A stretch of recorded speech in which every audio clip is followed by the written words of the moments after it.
नमस्कार, न्यूज़ 18 के digital platform पर आपका बहुत स्वागत है। मैं हूं आपके साथ अंशिका पाठक। अमेरिका युद्ध में अब परिस्थितियां बदली हुई नजर आ रही हैं। मिसाइलें और गोले बारूद थोड़े रेस्ट पर हैं और मामला कूटनीतिक ग्राउंड पर सेट हो रहा है। डोनाल्ड ट्रंप लगातार ईरान को मनाने में जुटे हुए हैं, डील ऐसी हो जिसमें वो युद्ध में हारे हुए नजर नहीं आए। तो वहीं ईरान चाहेगा कि युद्ध से जितना नुकसान हुआ है उतना फायदा तो हो ही।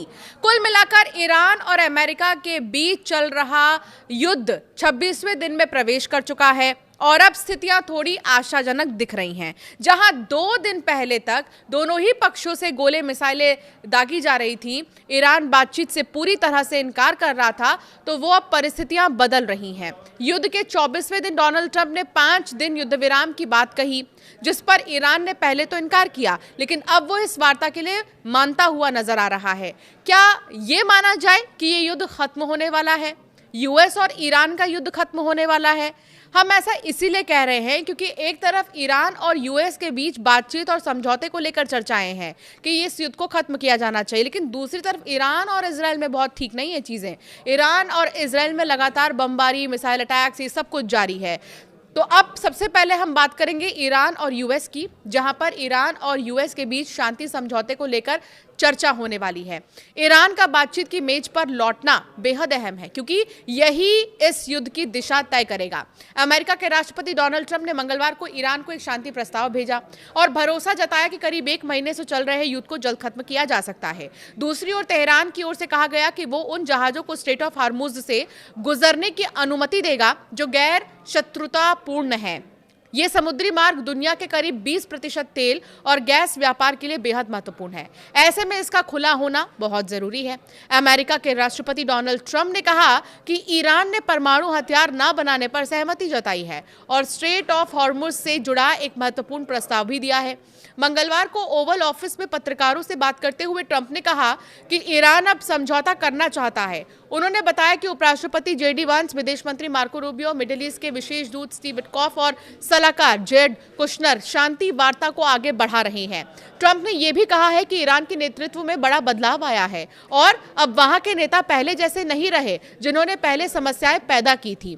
ईरान के नेता सईद जलीली ने कहा है कि जो व्यक्ति पहले ईरान में सत्ता बदलने और देश को तोड़ने की बात करता था, वो अब उम्मीद कर रहा है कि ईरान उससे बातचीत करेगा। उन्होंने कहा कि यह भी सिर्फ एक धोखा देने की कोशिश है और इस पर भरोसा नहीं किया जा सकता। पश्चिमी एशिया में चल रहे संघर्ष से फ्यूल सप्लाई चेन और ऊर्जा स्थिरता को खतरा होने के मद्देनजर फिलीपींस मंगलवार को नेशनल एनर्जी इमरजेंसी घोषित कर चुका है। इसकी घोषणा करते हुए फिलीपींस के राष्ट्रपति फर्डिनेंड मार्कोस जूनियर ने कहा है कि ये आपातकालीन उपाय देश की ऊर्जा सुरक्षा की रक्षा करने और उपभोक्ताओं को बिजली की बढ़ती कीमतों से बचाने के उद्देश्य से उठाया गया है।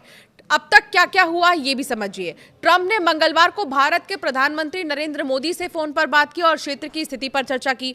28 फरवरी को युद्ध शुरू होने के बाद दोनों नेताओं के बीच ये पहली बातचीत थी। इस युद्ध में अमेरिका और इजराइल के हमलों में कम से कम 6 भारतीयों की मौत हुई है और वैश्विक ऊर्जा सप्लाई प्रभावित हुई है।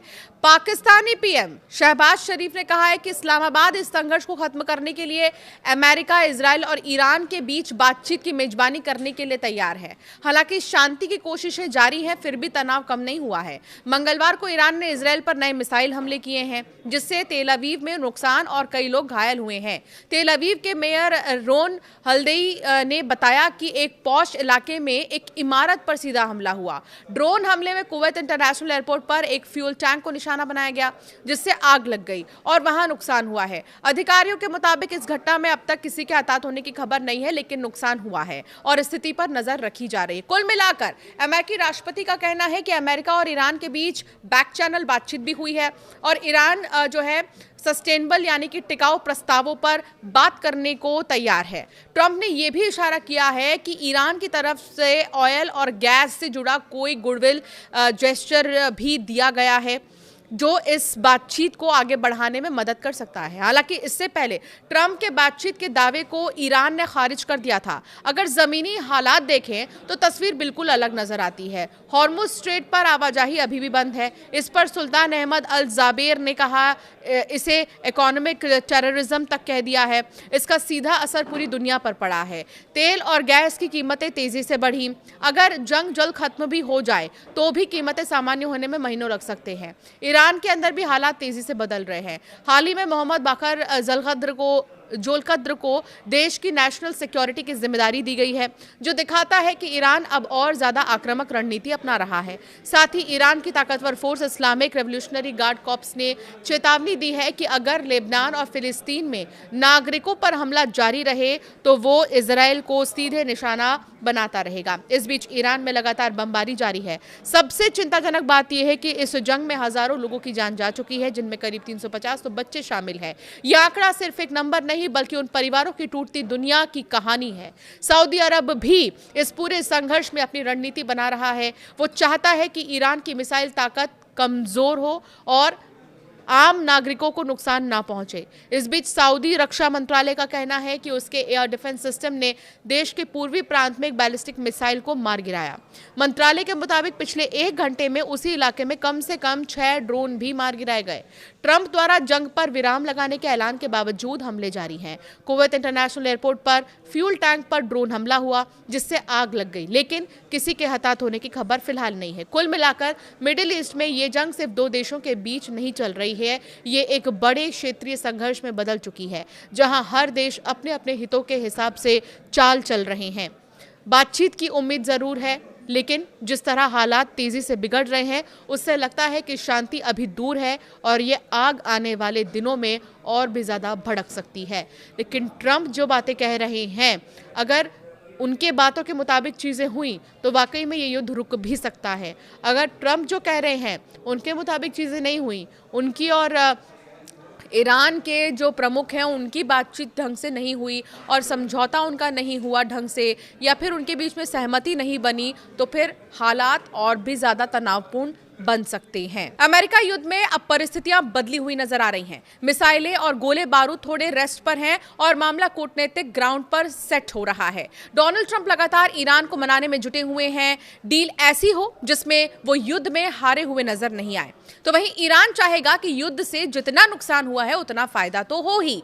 कुल मिलाकर ईरान और अमेरिका के बीच चल रहा युद्ध 26वें दिन में प्रवेश कर चुका है और अब स्थितियां थोड़ी आशाजनक दिख रही हैं। जहां 2 दिन पहले तक दोनों ही पक्षों से गोले मिसाइलें दागी जा रही थी, ईरान बातचीत से पूरी तरह से इनकार कर रहा था, तो वो अब परिस्थितियां बदल रही हैं। युद्ध के 24वें दिन डोनाल्ड ट्रंप ने 5 दिन युद्ध विराम की बात कही, जिस पर ईरान ने पहले तो इनकार किया, लेकिन अब वो इस वार्ता के लिए मानता हुआ नजर आ रहा है। क्या ये माना जाए कि ये युद्ध खत्म होने वाला है? यूएस और ईरान का युद्ध खत्म होने वाला है? हम ऐसा इसीलिए कह रहे हैं क्योंकि एक तरफ ईरान और यूएस के बीच बातचीत और समझौते को लेकर चर्चाएं हैं कि इस युद्ध को खत्म किया जाना चाहिए, लेकिन दूसरी तरफ ईरान और इजराइल में बहुत ठीक नहीं है चीजें। ईरान और इजराइल में लगातार बमबारी, मिसाइल अटैक्स, ये सब कुछ जारी है। तो अब सबसे पहले हम बात करेंगे ईरान और यूएस की, जहां पर ईरान और यूएस के बीच शांति समझौते को लेकर चर्चा होने वाली है। ईरान का बातचीत की मेज पर लौटना बेहद अहम है क्योंकि यही इस युद्ध की दिशा तय करेगा। अमेरिका के राष्ट्रपति डोनाल्ड ट्रंप ने मंगलवार को ईरान को एक शांति प्रस्ताव भेजा और भरोसा जताया कि करीब 1 महीने से चल रहे युद्ध को जल्द खत्म किया जा सकता है। दूसरी ओर तेहरान की ओर से कहा गया कि वो उन जहाजों को स्ट्रेट ऑफ हार्मुज से गुजरने की अनुमति देगा जो गैर शत्रुतापूर्ण है। ये समुद्री मार्ग दुनिया के करीब 20% तेल और गैस व्यापार के लिए बेहद महत्वपूर्ण है। ऐसे में इसका खुला होना बहुत जरूरी है। अमेरिका के राष्ट्रपति डोनाल्ड ट्रंप ने कहा कि ईरान ने परमाणु हथियार न बनाने पर सहमति जताई है और स्ट्रेट ऑफ हॉर्मुज से जुड़ा एक महत्वपूर्ण प्रस्ताव भी दिया है। मंगलवार को ओवल ऑफिस में पत्रकारों से बात करते हुए ट्रंप ने कहा कि ईरान अब समझौता करना चाहता है। उन्होंने बताया कि उपराष्ट्रपति जेडी वांस, विदेश मंत्री मार्को रूबियो, मिडिल ईस्ट के विशेष दूत स्टीव विटकॉफ और सलाहकार जेड कुशनर शांति वार्ता को आगे बढ़ा रहे हैं। ट्रंप ने यह भी कहा है कि ईरान के नेतृत्व में बड़ा बदलाव आया है और अब वहां के नेता पहले जैसे नहीं रहे जिन्होंने पहले समस्याएं पैदा की थी। ईरान के नेता सईद जलीली ने कहा है कि जो व्यक्ति पहले ईरान में सत्ता बदलने और देश को तोड़ने की बात करता था, वो अब उम्मीद कर रहा है कि ईरान उससे बातचीत करेगा। उन्होंने कहा कि यह भी सिर्फ एक धोखा देने की कोशिश है और इस पर भरोसा नहीं किया जा सकता। पश्चिमी एशिया में चल रहे संघर्ष से फ्यूल सप्लाई चेन और ऊर्जा स्थिरता को खतरा होने के मद्देनजर फिलीपींस मंगलवार को नेशनल एनर्जी इमरजेंसी घोषित कर चुका है। इसकी घोषणा करते हुए फिलीपींस के राष्ट्रपति फर्डिनेंड मार्कोस जूनियर ने कहा है कि ये आपातकालीन उपाय देश की ऊर्जा सुरक्षा की रक्षा करने और उपभोक्ताओं को बिजली की बढ़ती कीमतों से बचाने के उद्देश्य से उठाया गया है।